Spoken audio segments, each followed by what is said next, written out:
আসসালামু আলাইকুম ওয়া রাহমাতুল্লাহি ওয়া বারাকাতুহু। আলহামদুলিল্লাহি রাব্বিল আলামিন ওয়াসসালাতু ওয়াসসালামু আলা আশরাফিল আমবিয়াই ওয়াল মুরসালিন ওয়া আলা আলিহি ওয়া আসহাবিহি আজমাইন। দেশ বিদেশের যে যেখান থেকে দেখছেন সবাইকে রোজ টিভির পক্ষ থেকে আন্তরিক প্রীতি ও মোবারকবাদ জানাচ্ছি। আমি আবুল কালাম আজাদ আজহারি। প্রিয় উপস্থিতি, আজকে আপনাদের সামনে এমনই একজন প্রেরণার বাতিঘরকে হাজির করেছি, যিনি তাফসির জগতের আমাদের মুরব্বী, এই উদীয়মান তরুণদের মুরব্বী, স্বনামধন্য ব্যক্তিত্ব, আপনাদেরই পছন্দের প্রিয় মানুষ, ফদিলাতুশ শেখ আলহাজ হযরত মাওলানা লুৎফুর রহমান। আসসালামু আলাইকুম ওয়া রাহমাতুল্লাহ। ওয়ালাইকুম আসসালাম ওয়া রাহমাতুল্লাহি ওয়া বারাকাতুহু। আপনি কেমন আছেন? আলহামদুলিল্লাহ, আলা কুল্লি হাল। আলহামদুলিল্লাহ। আমরা আসলে অনেক দূর থেকে এসেছি আপনার লক্ষ লক্ষ ভক্তদের ভালোবাসা এবং মহব্বতের কারণেই। আমরা জানি যে আপনার বিশাল একটি পরিচিতি আছে সারা দুনিয়াতে। আমরা যদি দর্শকদের আগ্রহ যে আপনার ব্যক্তিগত একটু জীবন, আপনার পরিচিতিটা যদি একটু আমরা জানতে পারতাম। ধন্যবাদ। আমি লুৎফর রহমান। আমার জন্ম ইংরেজি 1940 সালে। আমার মরহুম আব্বা, তিনি তদানীন্তন বরিশাল, বর্তমান পটুয়াখালী জেলার বাউফল থানার কালাইয়া, ওখানে একটা মাদ্রাসা প্রতিষ্ঠা করেছিলেন, যেটা বর্তমানে কালাইয়া রব্বানিয়া ফাজিল মাদ্রাসা। আমার মরহুম দাদা মকরম আলী সাহেব এই এলাকার মধ্যে একজন প্রবীণ ধর্মপ্রাণ ব্যক্তি, একজন আদর্শবান পুরুষ। এলাকার লোকেরা তাদের টাকা পয়সা গচ্ছিত আমানত আমার দাদা মরহুমের হাতে এনে রাখতেন। তারপরে আমার পরদাদা, যিনি এই দেশের জমিদার ছিলেন, মরহুম পাটোয়ারি সাহেব, এই নামেই তিনি বিখ্যাত, নিয়ামতুল্লাহ পাটোয়ারি। তো তিনিও তদানীন্তন সমাজে একজন আমানতদার ব্যক্তি, একজন জিম্মাদার। তবে সালিশ দরবারে তিনি কোনো সময় যেতেন না। অবশ্য তখনকার সালিশ দরবারের একটা প্রাণ ছিল, একটা বাস্তবতা ছিল, একটা গ্রহণযোগ্যতাও ছিল। তারপরেও তিনি এটাকে এড়িয়ে চলতেন। কোনো সময় যদি কোনো বাড়িতে আগুন লাগতো, মারামারি লাগতো, তা আমার দাদা পাটোয়ারি সাহেব তিনি একটা বালিশ বগল দাবা করে ঘর থেকে বের হয়ে যেতেন। পরবর্তীতে যখন জিজ্ঞেস করলাম, দাদা বালিশ এটা আপনি বগল দাবা করে কেন ছুটাছুটি করেন, আস্তে করে তিনি বলতেন যে দাদু, মানুষের অনেক আমানত টাকা পয়সা আমি এই বালিশের ভিতরে রাখি। এখন এই দুর্ঘটনায় যদি আমার সব পুড়ে যাবে, কিন্তু মানুষেরটা শেষ মুহূর্ত পর্যন্ত আমি রক্ষা করার চেষ্টা করে যাচ্ছি। এটা আমার নৈতিক দায়িত্ব এবং ইমানের দাবি। এরপরে আমি প্রথম লেখাপড়া শুরু হাতে খড়ি বদরপুর প্রাইমারি স্কুল, যেটা আমার বাড়ির একেবারে লাগোয়া কাছে, যেখানে বর্তমানে বদরপুর প্রাইমারি স্কুল, বদরপুর ইসলামী সমাজ কল্যাণ পরিষদ, বদরপুর কেন্দ্রীয় জামে মসজিদ, বদরপুর দারুল কোরআন ইসলামিয়া মাদ্রাসা, এগুলো আল্লাহ পাক করে দিয়েছেন। আমার ছোট হাতে অবশ্যই এটার অবদান যা আছে, এটা দেশবাসী একর অকৃপণভাবে বলে যে হুজুরের উসিলে আমরা এত কিছু পেয়েছি।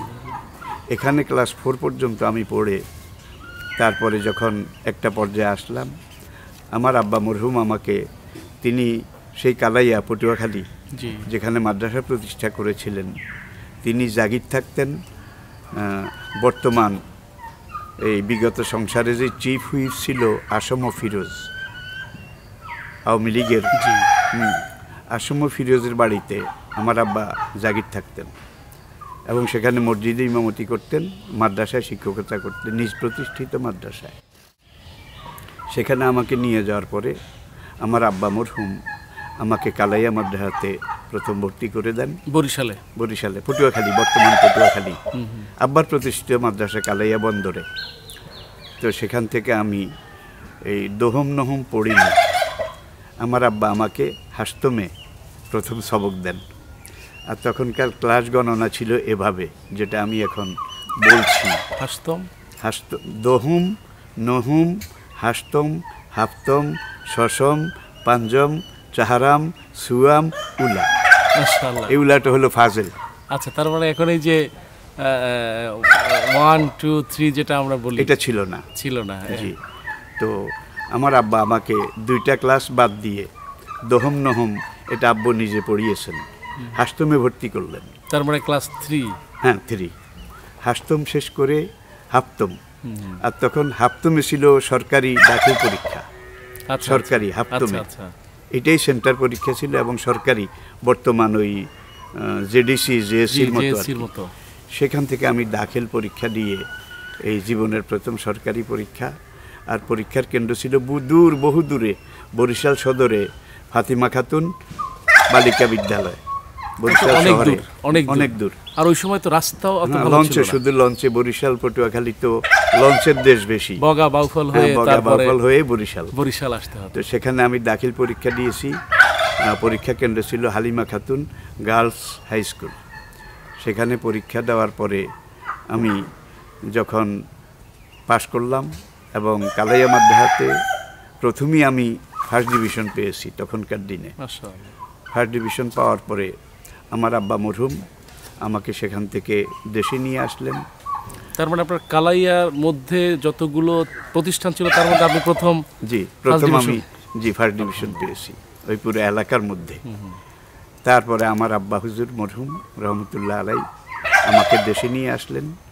যেহেতু ওখানে ভালো মানের কোনো মাদ্রাসা ছিল না, তখন আমাকে রায়পুর আলিয়া মাদ্রাসায়, এখানে আমার আব্বু নিয়ে গেলেন। তদানীন্তন রায়পুর আলিয়া মাদ্রাসা, এটা ছিল দক্ষিণ বাংলার শ্রেষ্ঠ আলিয়া মাদ্রাসা, সবচেয়ে বড় দিনী শিক্ষার পাদপীঠ। এখানে আমার আব্বা মরহুমের বন্ধু মরহুম হজরত মাওলানা নুরুর রহমান সাহেব, রায়পুর আলিয়ার ভাইস প্রিন্সিপাল।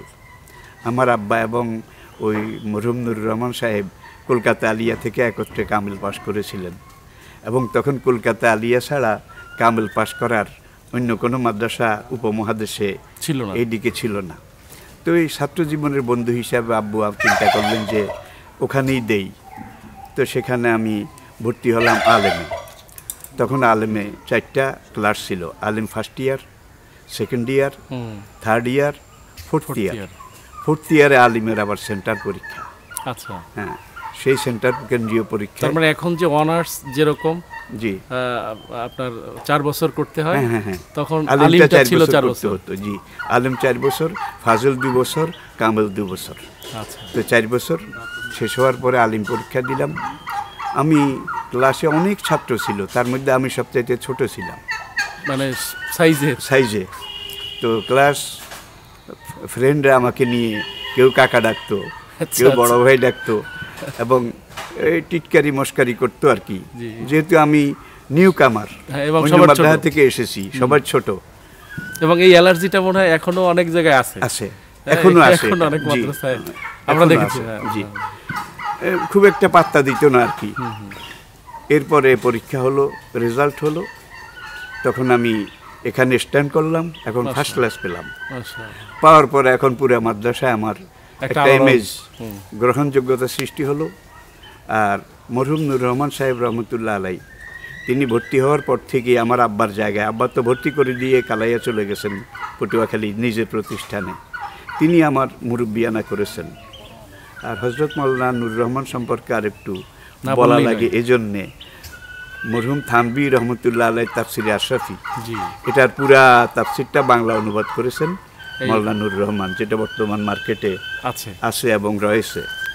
তারপরে কিমিয়া শাহাদাত ইমাম গাজ্জালি রহমতুল্লাহ আলাই, থানভী রহমতুল্লাহ আলাইয়ের অধিকাংশ গ্রন্থ এগুলা মরহুম নুর রহমান সাহেব তার হাতে হয়েছে, এবং এগুলা প্রকাশ করেছিলেন এমদাদিয়া লাইব্রেরি, চকবাজার, ঢাকা, চকবাজার মসজিদের নিচে। তার এই লেখাগুলো এখনো পুরা জাতির সামনে। কিমিয়া শাহাদাত তো একটা বিশাল এনসাইক্লোপিডিয়ার মতো, এগুলো এই ওস্তাদের তত্ত্বাবধানে আমি ফাজিল পরীক্ষা দিলাম। ফাজিলও আমি ফার্স্ট ক্লাস পেলাম, স্ট্যান্ড করলাম। মাশাআল্লাহ। করার পরে তখন ছাত্রদের ভিতরে একটা ওই ঐক্য ছিল, সংসদের নির্বাচন হতো। রায়পুর আলিয়া মাদ্রাসা ছাত্র সংসদ নির্বাচন যখন হলো, তখন নিয়ম ছিল কামেল ফার্স্ট ইয়ার থেকে ভিপি আর ফাজিল ফার্স্ট ইয়ার থেকে জিএস নির্বাচিত হবে। তো কয়েকজন প্রতিদ্বন্দ্বী ছিল। আমি তখন ফাজিল ফার্স্ট ইয়ারে আলেম পাস করে যখন গেলাম, যাওয়ার পরে ছাত্ররা বিপুল সংখ্যায় ভোট দিয়ে আমাকে, আলেম থাকতেই, হ্যাঁ, আমাকে এই ফাজিল ফার্স্ট ফাজিল ইয়ারে থেকে জিএস হিসাবে আমাকে নির্বাচিত করলো। আর তখন সভাপতি হলেন কামেলের মাওলানা আমির হোসেন, যিনি সাভার দারুল ইসলাম মাদ্রাসার প্রতিষ্ঠাতা। সাভার দারুল ইসলাম না দারুল ইহসান? দারুল ইসলাম। দারুল ইসলাম একটা বিরাট প্রতিষ্ঠান, কিন্তু সেটা তিনি প্রতিষ্ঠাতা। আচ্ছা। তো এই ফাজিল ফার্স্ট ইয়ারে আমি যখন পড়ি, ইতিহাস অনেক লম্বা। তখন আইয়ুব খান ক্ষমতায়। আচ্ছা। তখন এই পূর্ব পাকিস্তান, তদানীন্তন পূর্ব পাকিস্তানে ইসলামী বিশ্ববিদ্যালয় প্রতিষ্ঠা আন্দোলন, এটা যখন চলছে, রায়পুর আলিয়া মাদ্রাসা থেকে ছাত্র প্রতিনিধি হিসাবে জমিয়তে তালাবায় ছিলাম আমরা, মাদ্রাসা ছাত্র আন্দোলন। এখান থেকে আমির হোসেন ভাই, আমি, আরও দুজন, আমরা রিপ্রেজেন্টেটিভ হিসাবে ঢাকাতে গেলাম। আলিয়া হোস্টেলে আমরা উঠলাম। মরহুম শহীদ মাওলানা মতিউর রহমান নিজামী, তিনি আমাদেরকে এত সাদরে, এত শুভ সম্ভাষণে গ্রহণ করলেন। তিনি নিজে ফ্লোরিং করে আমাদের দুইজনকে 2টা সিট খাটের উপরে ম্যানেজ করে দিলেন। এটা কি ঢাকা বিশ্ববিদ্যালয় না? এটা ঢাকা আলিয়া মাদ্রাসা। ঢাকা আলিয়া মাদ্রাসা, কাশগড়ি হোটেল, যেটা এখন আছে আল্লামা কাশগড়ি হল। তো সেখানে আমরা ছিলাম। পরের দিন মিছিল হলো। মিছিল শেষ করে আসার পরে রাতে এই মরহুম মতিউর রহমান ভাই, তিনি আমাদেরকে ইসলামী ছাত্র সংঘের কিছু কাগজপত্র, এই মেমোরান্ডাম, এগুলো দিলেন। দেওয়ার পরে বললেন যে আপনাদের দুইজনেই যেহেতু একটা বড় ঐতিহ্যবাহী প্রতিষ্ঠান রায়পুর, ওখানের দায়িত্বশীল আছেন একজন ভিপি আর একজন জিএস, আপনাদেরকে আমি একটা সংগঠনের দাওয়াত দিচ্ছি। এভাবে কাগজপত্র দেওয়ার পরে আমরা রায়পুর এসে ইসলামী ছাত্র সংঘ এটা প্রথম প্রতিষ্ঠা করি। আপনার এই যে পড়াশোনাটা, হ্যাঁ, পড়াশোনার মধ্যে অসংখ্য উস্তাদ ছিল। আমরা যেটা জানি যে বিশেষ করে রায়পুর আলিয়ার হেড মুহাদ্দিস আল্লামা আফলাতুন কায়সার, তিনি ছিলেন আপনার পুস্তক সাহিত্যের লেখক, যেটা তিনি লেখক।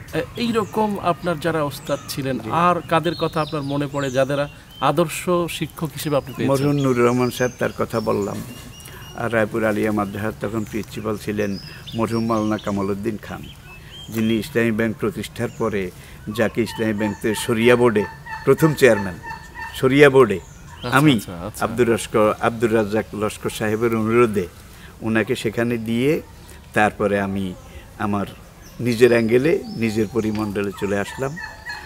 আর আমার মরহুম ওস্তাদদের ভিতরে আলহাজ হজরত মাওলানা আব্দুর রব মরহুম রহমতুল্লাহ আলাই, আলহাজ হজরত মাওলানা নজিবুল্লাহ রহমতুল্লাহ আলাই, ইনারা প্রত্যেকেই ছিলেন এক একজন হাদিস তাফসিরের সমুদ্র। মাওলানা কামাল উদ্দিন খান, মাওলানা আফলাতুন কায়সার, মাওলানা নুর রহমান সাহেব, এই 4 জন ওস্তাদ বাংলা, ইংরেজি, আরবি, উর্দু, এই 4টা ভাষার এত বিশাল মনে হয় যেন একটা ব্যাংক ছিলেন, পণ্ডিত ছিলেন। এই তখন রায়পুরে কলেজ লেভেল তো তখন ছিল না কেন্দ্রীয়ভাবে। রায়পুর 2টা হাই স্কুল ছিল, ঐতিহাসিক, এখনও রয়েছে। যে কোনো সরকারি ডকুমেন্ট পাকিস্তান আমলে ইংরেজিতে করা লাগতো। তো ওই হাই স্কুলের হেডমাস্টাররা ইংরেজি যে কোনো পেপার, ডকুমেন্ট, দরখাস্ত, এগুলো তারা লিখে নুর রহমান সাহেবের কাছে নিয়ে আসতেন কারেকশনের জন্য। এত অভিজ্ঞ ছিলেন। এই ওস্তাদদের এই দোয়া পেয়েছি। কামেল পরীক্ষা সেখানে দিয়েছি। কামেল পরীক্ষাও আমি যখন ফার্স্ট ক্লাস পেলাম, এখন দাখিল, আলিম, ফাজিল, কামিল সবগুলাতে ফার্স্ট ক্লাস। আপনার ব্যাপারে বলা হয় অনেক জায়গায় ডক্টর লাগায়, না, এটা আসলে ফলস। আচ্ছা। আর আমরা যখন পাকিস্তান আমলের শেষ দিকে লেখাপড়া করি, তখন বাংলাদেশে উল্লেখযোগ্য এবং পরিচিত ডক্টর একজনই ছিলেন ঢাকা বিশ্ববিদ্যালয়ে, মরহুম ডক্টর শহীদুল্লাহ, ডক্টর মোহাম্মদ শহীদুল্লাহ। এছাড়া বাংলাদেশে ডক্টর তখনও একেবারে ছিলেন না, একেবারে হাতে গোনা, হয়তো 2-4 জন ছিল। আর আমরা যখন লেখাপড়া করি ভাই, তখন ডক্টরেট নেওয়ার, ডক্টর হওয়ার মতো এত দোকানপাট ছিল না, তখনকার পূর্ব পাকিস্তানে ছিল না, এত কোনো ব্যবস্থাও ছিল না।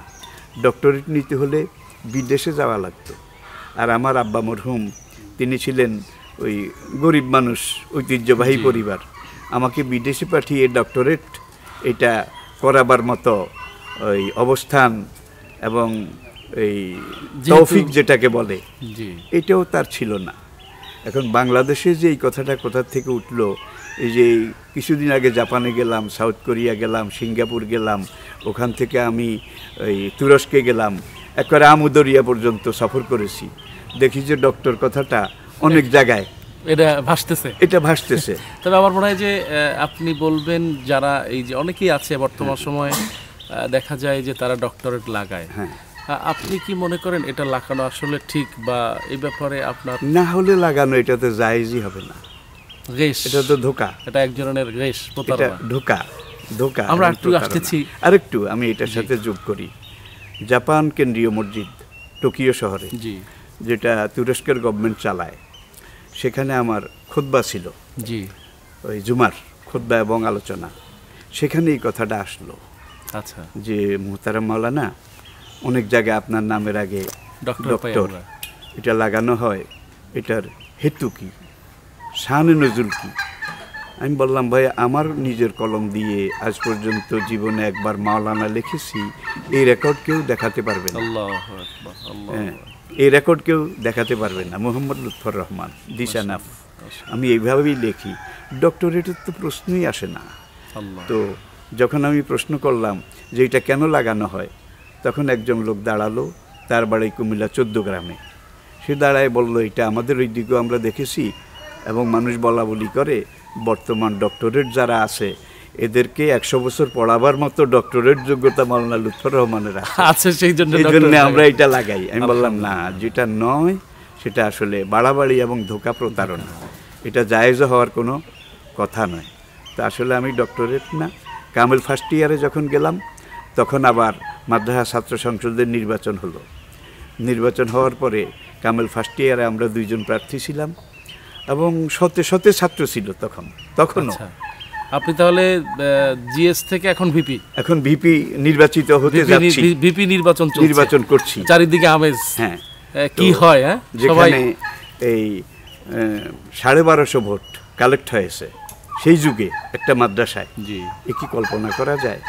তো আমি পেয়েছি সব ভোট, আর আমার প্রতিদ্বন্দ্বী যে ছিল সৈয়দ আহমদ, সে পেয়েছে 4 ভোট। মানে 1250-এর মধ্যে 4 ভোট ছাড়া সবই আমি পেয়েছি।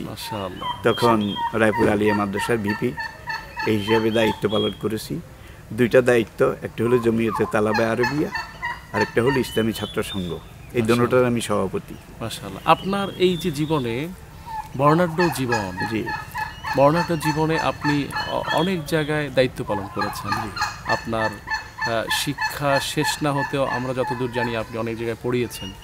শিক্ষা জীবন শেষে আপনার কর্মময় জীবনের, আমি জানি যে আপনি কক্সবাজারে একটি মাদ্রাসার প্রিন্সিপাল হিসেবে রিটায়ার্ড করেছেন। আপনার কর্মময় জীবনটা আসলে কোত্থেকে শুরু? আসলে আমি রায়পুর আলিয়া মাদ্রাসা থেকে যখন কামেল পাশ করি এবং স্ট্যান্ড করি, ফার্স্ট ক্লাস পাই, তখন থেকেই আমার উস্তাদ মরহুম আমাকে রায়পুর আলিয়ার মুহাদ্দিস হিসাবে সেখানে পোস্টিং করে আমাকে মাঝে মাঝে আমি সেখানে দায়িত্ব পালন করতাম, এবং সেখানে এইটা করে করে আমি একটা পর্যায়ে আসলাম। কামিল পরীক্ষা দেওয়ার পরে প্রথম রায়পুর ঐতিহাসিক বড় মসজিদ, যেটার নাম বাংলাদেশের সব অঞ্চলে জানে, এত বড় মসজিদ সেই আমলে আর ছিল না। তা আমি মাত্র কামিল পরীক্ষা দিয়েছি, রেজাল্ট তখনও হয়নি। তখন আমার ওস্তাদরা একটা প্রস্তাব দিলেন, আর ইসলামী ছাত্র সংঘের সভাপতি, তলাবা আরবিয়ার সভাপতি, আলিয়া মাদ্রাসার ভিপি, এই হিসাবে পুরো এলাকায় আমার একটা গ্রহণযোগ্যতা আছে, বদনামার সুনাম যাই বলেন, অবশ্যই ছিল। তো যখন আমাকে রায়পুর বড় মসজিদে 1 মাস ব্যাপী কোরআন তাফসির করার জন্য আমাকে আমার ওস্তাদেরা বললেন যে তুমি তাফসির শুরু করো, এবং রায়পুর আলিয়া মাদ্রাসা এই বড় মসজিদ, এখানে বার্ষিক তাফসির হয়। আমি রাজি হলাম না, যে এখানে আমার ওস্তাদরা সব, আমি মাত্র কামেল পরীক্ষা দিয়েছি, এখনো রেজাল্ট হয়নি, আমি কি তাফসির করব? আমার ওস্তাদ মরহুম নুর রহমান সাহেব, আফলাতুন কায়সার সাহেব, কামালউদ্দিন খান সাহেব, ওনারা বললেন তুমি যা পারো এটা বলবে। 1 মাস ব্যাপী তাফসির হলো। প্রথম 1 দিন 2 দিন 1 সপ্তাহ যখন গেল, রায়পুর আলিয়া মাদ্রাসা ভরে গেল। তারপরে মাদ্রাসার মাঠ, মাদ্রাসার বিল্ডিং, বড় মসজিদের সাহান চত্বর। যেদিন আখিরি মুনাজাত সেদিন রায়পুর উত্তর, 1/2 কিলোমিটার উত্তরে লিয়াকত মেমোরিয়াল হাই স্কুল, আর 1/2 কিলোমিটার দক্ষিণে রায়পুর লিয়াকত মার্চেন্ট একাডেমি। এই পুরা রায়পুর বাজার লক্ষ লক্ষ লক্ষ লক্ষ মানুষ শেষ দিন আখিরি মুনাজাত। তার মানে আপনার জীবনে এই হলো প্রথম তাফসির মাহফিল, এই প্রথম তাফসির, এবং যেই তাফসিরে লক্ষ লক্ষ মানুষের উপস্থিতি, যেটা সেখানকার মুরব্বীদের কাছে এখনো একটা স্মৃতি, একটা ঐতিহাসিক দিন। সেই দিনটা ছিল, আমি যে পড়ালেখা করে তাফসির করবো, এই ময়দানে আসবো, এরকম কোনো নিয়ত ছিল না, আমার জেহেনও ছিল না। আমরা ওইদিকে আসছি, তার আগে একটু আমরা আরেকটুর দিকে যাই। আর কোথায় কাজ করেছেন, মানে কর্মময় জীবনে আর কোথায় খেদমত দিয়েছেন? রায়পুর আলিয়া, এখানেই আমি এই মাদ্রাসায় চাকরি করেছি। আর ফাঁকে ফাঁকে আমি বিভিন্ন মাহফিলে যেতাম। মাহফিলে এই করতে করতে করতে করতে যখন বাংলাদেশ হয়ে গেল, আমি কামেল পাস করেছি 1967-তে। আচ্ছা, এটাও মানে নোটে রাখা দরকার, 1967-তে। তারপরে এই আস্তে আস্তে আমি এই বিভিন্ন মাহফিলে যেতাম, এবং যেখানে যেতাম আলহামদুলিল্লাহ একবারে কর্মক্ষেত্রে শুরু হলেও সেখানে একটা সাড়া পড়ে যেত। আর এটার একমাত্র কারণ আমি যেটা মনে করি, ছাত্র জীবনে আমি এই বুখারী শরীফ হাসিয়া সহ পড়েছি, মুসলিম শরীফ হাসিয়া সহ পড়েছি, এবং এই হাসিয়া সহ পড়ার সুবাদে আল্লামা বদরুদ্দিন আইনি, আল্লামা মহিউদ্দিন নবী, আল্লামা ইবনে হাজার আসকালানি, আল্লামা শেখ আহমদ কাস্তালানি, মোল্লা আলী কারি রহমতুল্লাহ আলাই, যারা সেই যুগের হাদিসের সবচেয়ে বড় ব্যাখ্যাকার, তাদের সাথে আমার একটা রুহানি যোগাযোগ এবং সম্পর্ক এই কিতাবগুলোর হাসিয়া পড়ার সুবাদে আর কি। সেখান থেকে আমি মনে করি আল্লাহ আমার এই এলমি দিকটা, সেই দিক থেকে আল্লাহ বরকত দান করেছেন।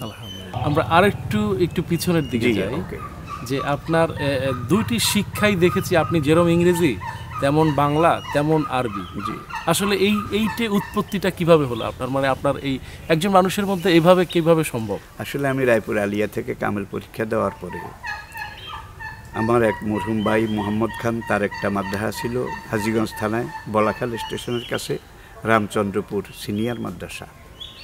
রায়পুর আলিয়া তাফসির করার পরে তিনি আমাকে জোর করে ওখানে নিয়ে গেলেন যে আমার মাদ্রাসায় কিছুদিন একটু খেদমত করেন। সেই সুবাদে আমি নওয়াব ফয়জুন্নেসা কলেজ পশ্চিমগাঁও, এখানে ইন্টারমিডিয়েটে ভর্তি হয়েছি। তার মানে আপনি জেনারেলও পড়াশোনা করেছেন? হ্যাঁ, ইন্টারমিডিয়েটে ভর্তি হয়েছি। 2 বছর যাওয়ার পরে যখন ইন্টারমিডিয়েট পরীক্ষা দিলাম, সেখানেও আমি ফার্স্ট ডিভিশন এবং তদানীন্তন পাকিস্তান গভর্নমেন্টের সরকারি স্কলারশিপ পেয়েছি।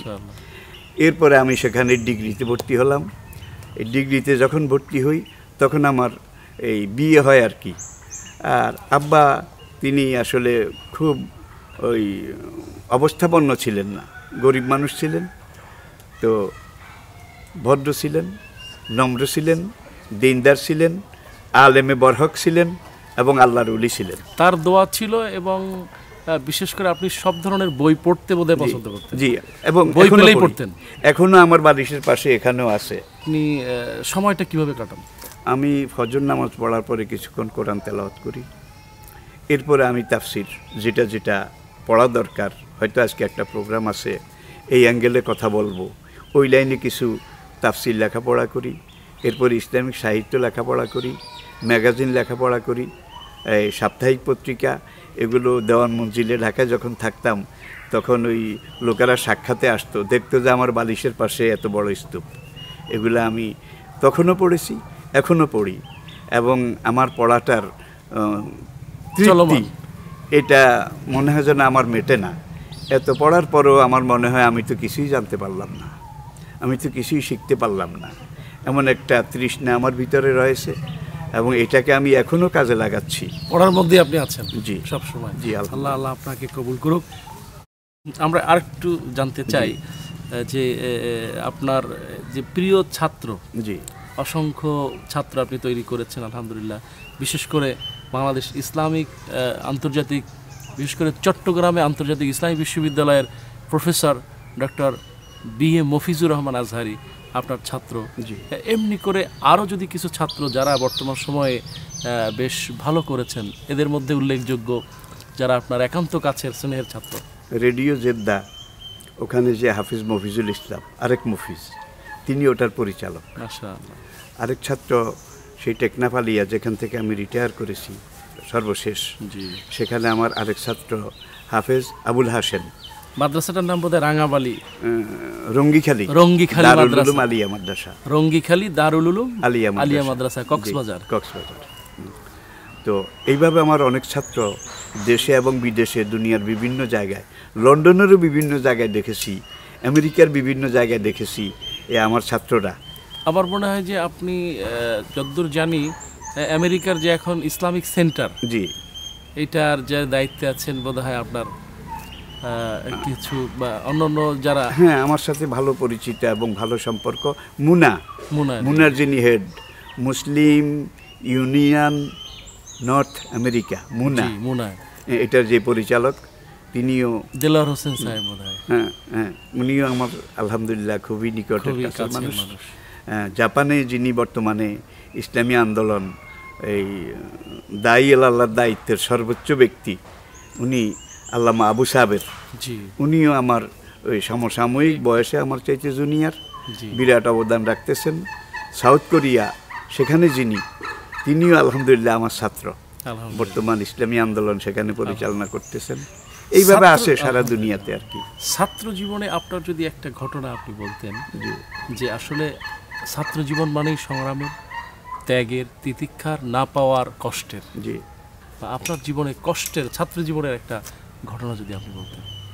আলহামদুলিল্লাহ, আমার জীবনে আসলে না পাওয়ার কিছু কোনোখানে ঘটেনি। যেখানে যদ্দূর আমার প্রয়োজন ছিল, যখন যেভাবে, সেটা আল্লাহ রাব্বুল আলামিন মিটিয়ে দিয়েছেন কোনো রকমে কোনোভাবে। যদিও আমি অভাবী পরিবারের, তার এখনও আমি কোনো পীর নই, কোনো বুজুর্গও নই, কোনো তরিকতের সবকও দিচ্ছি না। আজকেও কয়েক লিটার দুধ আমার ঘরে এসেছে, হ্যাঁ, ফল ফলাদি এগুলো এসেছে এবং সবসময় আসতে থাকে। আমি এই জামার কাপড় নিজের পয়সা দিয়ে কবে কিনেছি আমার মনে নাই, পোশাক কোন দিন কোনটা নিজের পয়সা দিয়ে কিনেছি আমার মনে নেই। এমনভাবে সারা দুনিয়া থেকে আসে, বিশেষ করে মিডল ইস্ট, সেখানে আমার অনেক ছাত্র আছে, এলাকার অনেক ছেলেরা আছে, এই জামার কাপড়। তো আমি একটা দুইটা বানাই, আর বাকি থেকে যায় আমি নদীর পানি নদীতে ভাসায় দেই, যার নাই তাকে দিয়ে দেই, সব বিলিয়ে দেই। এইভাবে আমার জীবনটা চলছে আলহামদুলিল্লাহ। আমার না পাওয়া এটার কোনো অভাব আমার জীবনে আমি বোধ করিনি। আমি জীবনে পুরোপুরি পরিতৃপ্ত এবং সন্তুষ্ট আলহামদুলিল্লাহ। আমরা একটু ভিন্ন দিকে যেতে চাই। জি, ওকে। আপনার জীবনটা পুরোটাই তাফসির জগতের জন্য, এবং আপনি তাফসিরকে ভালোবাসেন। জি। আসলে এই যে তাফসিরের ময়দানে আপনার আশার নেপথ্যে কি, কারা আপনার প্রেরণা জুগিয়েছেন? যখন বাংলাদেশ প্রতিষ্ঠার মুক্তিযুদ্ধ শুরু হয়, তার আগেও আমি মাহফিলের জগতে ওই রায়পুর আলিয়ার মুহাদ্দিস, এখানেও দায়িত্ব পালন করতাম। আর রেঞ্জের ভিতরে কিছু কিছু মাহফিলে আমি যেতাম, কথা বলতেন। আর আলহামদুলিল্লাহ যেখানেই গিয়েছি আল্লাহর রহমতে আমার গ্রহণযোগ্যতা এটা আল্লাহ একদিকে দিয়েছেন, আর একদিকে বাড়িয়ে দিয়েছেন। এই পর্যায়ে আসতে আসতে আমার এলাকায়, এখানে নাগেরহাট একটা জায়গা, রায়পুরের বড় মিয়া সাহেবের একটা মসজিদ, এখানে আমি তাফসীর করেছি রমজান মাস, তাও পুরো 1 মাস, এখনও করি। তো সেখানে যেদিন আখেরি মুনাজাত হয়, লক্ষ লক্ষ লক্ষ লক্ষ মানুষ, এবং এই মানুষগুলো বর্তমানে পৃথিবীর বিভিন্ন জায়গায়, শুধু বাংলাদেশ নয়, ছড়িয়ে আছে, যার সুবাদে আস্তে আস্তে আমার নামটা একটু বেশি হয়ে যায়। তারপরে ওই মাহফিলটাই ছিল আপনার? হ্যাঁ, রায়পুর বড় মসজিদের পরে এই মসজিদটা, যেটা আন্তর্জাতিকভাবে আপনাকে পরিচিত করে। আপনি ওই জায়গায় কোন বিষয়ে আলোচনা করেছিলেন? কোরআনের তাফসীর, একটা সূরা নিতাম। আপনার কি মনে আছে যে কোন বিষয়টা আলোচনা করেছেন? সামাজিক বিষয়গুলি আমি সবসময় আলোচনা করতাম, এবং সমাজের নেগেটিভ দিক যেগুলো, এগুলোকে আমি হিট করতাম, আজও করি। এবং আলহামদুলিল্লাহ আমার এই এলাকা, বর্তমান বাংলাদেশ যেই প্রেক্ষাপট, এখানে যেই পরিমাণ নেশা, মদ, গাঁজা, ফেন্সিডিল, ইয়াবা থাকার কথা ছিল, এগুলো একেবারেই আলহামদুলিল্লাহ নাই। আলহামদুলিল্লাহ নেই। কিছু ছেলে হয়তো শুরু টুরু করেছিল, আর এখন আমি এখানে জুমা পড়াই, আপনার কাছে একটা প্রশ্ন আমার, জি আপনার জীবনে তো অসংখ্য ওয়াজ করেছেন, জি। এই অসংখ্য ওয়াজের মধ্যে কোন ওয়াজটা আপনার বেশি ভালো লাগছে, আসলে আপনার কাছে তৃপ্তি লেগেছে যে না আমি এই বাংলাদেশে বিষয়ে- বাংলাদেশে আমার একার ওয়াজ যেগুলো ছিল, দুই একটার কথা বলেছি, রায়পুর বড় মসজিদ, ঐতিহাসিক নাগেরহাট, এগুলোর পরে আমার সবচেয়ে যেটা আমার উপরে ইয়ে করেছে চট্টগ্রাম কলেজিয়েট হাই স্কুল, যে কত সালে? মাহফিলটার আমি একা নই, আমি এবং মুজাহিদ সাইদি সাহেব। এটা কত সালে ছিল মনে আছে? এটা সম্ভবত 76-77, 76-77 জি দিকে। সম্ভবত আমার পুরো জি। এই সময় ছিল। ওই মাহফিলগুলোতে সাইদ হিসাব আমি শুধু চট্টগ্রাম নয়, কুমিল্লা সার্কিট হাউস ময়দান, তার বগুড়া জিলা স্কুল ময়দান, রাজশাহী মাদ্রাসা ময়দান, সিলেট সাব রেজিস্ট্রি ময়দান, এইভাবে মোটামুটি। বাংলাদেশের জিলা প্রপারের বড় বড় মাহফিলগুলোতে সাইদ হিসাব আমি আপনি সাথে থাকতেন। জি আমরা আমি বলতে চাচ্ছি যে আপনার বিষয় ভিত্তিক যে আলোচনা, ধরেন আপনি মৌমাছি নিয়ে একটা আলোচনা করেছেন, জি এই আলোচনাটা গোটা ওয়ার্ল্ডে একটা ভাইরাল হয়ে যাওয়ার মতো আলোচনা হয়েছে। আপনার কাছে নিজের কাছে কোন আলোচনাটা আল্লাহর হক, শিরক, বেদাত, এই মৌমাছি বা কোন আলোচনাটা আপনার কাছে বেশি ভালো লাগছে যে না আমার এই বিষয়ের আলোচনাটা আপনার কাছে ভালো লেগেছে? আমার সবচেয়ে ভালো লেগেছে বাবুই পাখির আলোচনাটা। বাবুই পাখি আপনি কিভাবে চিন্তা করলেন এই জিনিসটা? আমি চিন্তা করলাম ওরা তো কোনো ইঞ্জিনিয়ারিং কলেজে পড়েনি, পলিটেকনিক কলেজেও পড়েনি, ওরা গাছের পাতা এটাকে ছিঁড়ে ছিঁড়ে জালের মতো বাসা বুনে, আর এত ঝড় তুফান 100 মাইল 150 মাইল বেগে তুফান হয়, গাছ পড়ে যায় কিন্তু বাবুই পাখির বাসা পড়ে না। আর এই যে পাণ্ডিত্যপূর্ণ বাসা ওরা তৈরি করে, ওদের বাসায় ইনডোর আছে, আউটডোর আছে, নিচে আবার একটা গেস্ট বসার মতো গেস্ট রুম আছে, জায়গা আছে। আচ্ছা। আবার মৌমাছি তাদের বাসার মধ্যে বাতি জ্বালে কিভাবে, আচ্ছা। তারা ওই কাঁচা কাঁকড়ার মাটি এগুলো নিয়ে আসে, কাঁকড়ার মাটি দিয়ে বাসার ভিতরের পিঠে কয়েকটা ঢিবি বানায়, মাটির ঢিবি। এই ঢিবিগুলোতে ওরা ছিদ্র ছিদ্র রাখে, ছিদ্র ছিদ্র। সন্ধ্যাবেলা জোনাকি ধরে এনে ওই বড় ছিদ্রটা দিয়ে ভিতরে ঢুকাই দিয়ে এই মুখটা বন্ধ করে দেয়, ছোট ছিদ্রগুলো রাখে। তার মানে একটা লাইট। তারপরে এক একটা মাটির ঢিবির মধ্যে 8টা-10টা করে ছিদ্র রাখে। এইভাবে 15-20টা মাটির ঢিবি। এখনো আপনি কোথাও বাবুই পাখির বাসা যদি কাটেন, ভিতরে এই মাটির ঢিবিগুলো আমার মনে হচ্ছে যে এটা আমি যে মিশরে দেখেছি আমরা লাইট হাউস, এরকম ফোকাসিং লাইট হাউস একরকম তারা বানিয়ে ফেলেছে। এখানে কমপক্ষে 15 থেকে 20টা জোনাকি ওরা এনে এই মাটির ঢিবির ভিতরে বন্দি করে রাখে। বাচ্চার জন্য খানা নিয়ে আসে, জোনাকির জন্য খানা নিয়ে আসে। আর জোনাকি যখন একটা নেবে 6টা জ্বলে, যার জন্য ওদের বাসায় কোনোদিন লোডশেডিং হয় না। আর তার মানে জোনাকির জন্য খাবারের ব্যবস্থা করে এই বাবুই পাখি। তার মানে সে ওখানেও এহসান করতেছে। ও এহসান করতেছে। এবং যেদিন সে বাচ্চা উঠতে শিখবে, স্বাবলম্বী হবে, বাচ্চা নিয়ে চলে যাবে, সেদিন মাটির ঢিবিগুলা ঠোঁট দিয়ে ঠোকরায় ঠোকরায় ভেঙে ভেঙে ওই জোনাকিগুলাকে মুক্তি দিয়ে চলে যায়। এই জোনাকির তাহলে সে বাঁচিয়ে রাখে আর কি। হ্যাঁ, বাঁচিয়ে রাখে। আমি আমার কাজ উদ্ধার করেছি, এখন ওদের যা ইচ্ছে তাই হোক। আমাদের দেশের লোকেরা তো রাস্তা কেটে ড্রেন দিয়ে ইরি খেতে পানি দেয়, পানি দেওয়া হলে মেশিনটা উঠাই নিয়ে যায়, ওই নহরটা এটা ভরাটো করে না। এরা বিবেকবান মানুষ, আশরাফুল মাখলুকাত। তো আমি বলে থাকি বাবুই পাখির থেকে অন্তত শিক্ষা নাও। জি। আমি আরেকটু আসতেছি আপনার তাফসির মাহফিলের ক্ষেত্রে। আপনি তো অসংখ্য তাফসির মাহফিল করেছেন, এর ভিতরে কোনো প্রতিবন্ধকতা কি আপনি ফিল করেছেন, বা কখনো বাধা, বা আপনার কি ধরনের প্রতিবন্ধকতা আপনার উপর এসেছে? আলহামদুলিল্লাহ, প্রতিবন্ধকতা আগেও ছিল, এখনও আছে, একেবারে চলে গেছে এই অবস্থা হয়নি। এবং পুরাপুরি প্রতিবন্ধকতা চলে যাবে এটা যদি হয়, তাহলে সেটা তাফসির মাহফিল এই নামে সেটাকে বলাও যাবে না, ডাকাও যাবে না। সত্যিকার তাফসির যদি আপনি করেন, তাহলে কিছু না কিছু প্রতিবন্ধকতা থাকবে, এটা থাকবেই, ছিল, আছে এবং থাকবে। সেই চিন্তা করেই আগানো দরকার। শুধু দর্শক মণ্ডলী, আপনারা এতক্ষণ দেখলেন বরেণ্য ইসলামী চিন্তাবিদ, এদেশের হাজারো উদীয়মান তরুণ আলেমদের অভিভাবক আলহাজ হযরত মাওলানা মোহাম্মদ লুৎফুর রহমান সাহেবের একান্ত সাক্ষাৎকার। চোখ রাখুন ধারাবাহিক সিরিয়ালে, আপনারা দেখতে থাকুন শেখ লুৎফুর রহমান সাহেবের নিয়মিত এই সাক্ষাৎকার। আমরা আপনাদেরকে রোজ টিভি থেকে অভিনন্দন জানাই। পাশাপাশি আপনারা দ্বীনের পথে, ঈমানের পথে, আমলের পথে এগিয়ে যান। আমাদের এই পথ চলা যেন হোক peace both of the world, দুনিয়া এবং আখেরাতে সর্বোপরি যেন আমরা আমাদের পথ এবং পাথেয়র এইটুকু হয়, এবং পরকালে সাদকা জারিয়া হিসেবে আল্লাহ আমল নামা যোগ করে দেন। আপনাকে রোজ টিভির পক্ষ থেকে এবং আমাদের অগণিত দর্শকের পক্ষ থেকে আন্তরিক অভিনন্দন আপনাদের গুরুত্বপূর্ণ সময় দেওয়ার জন্য।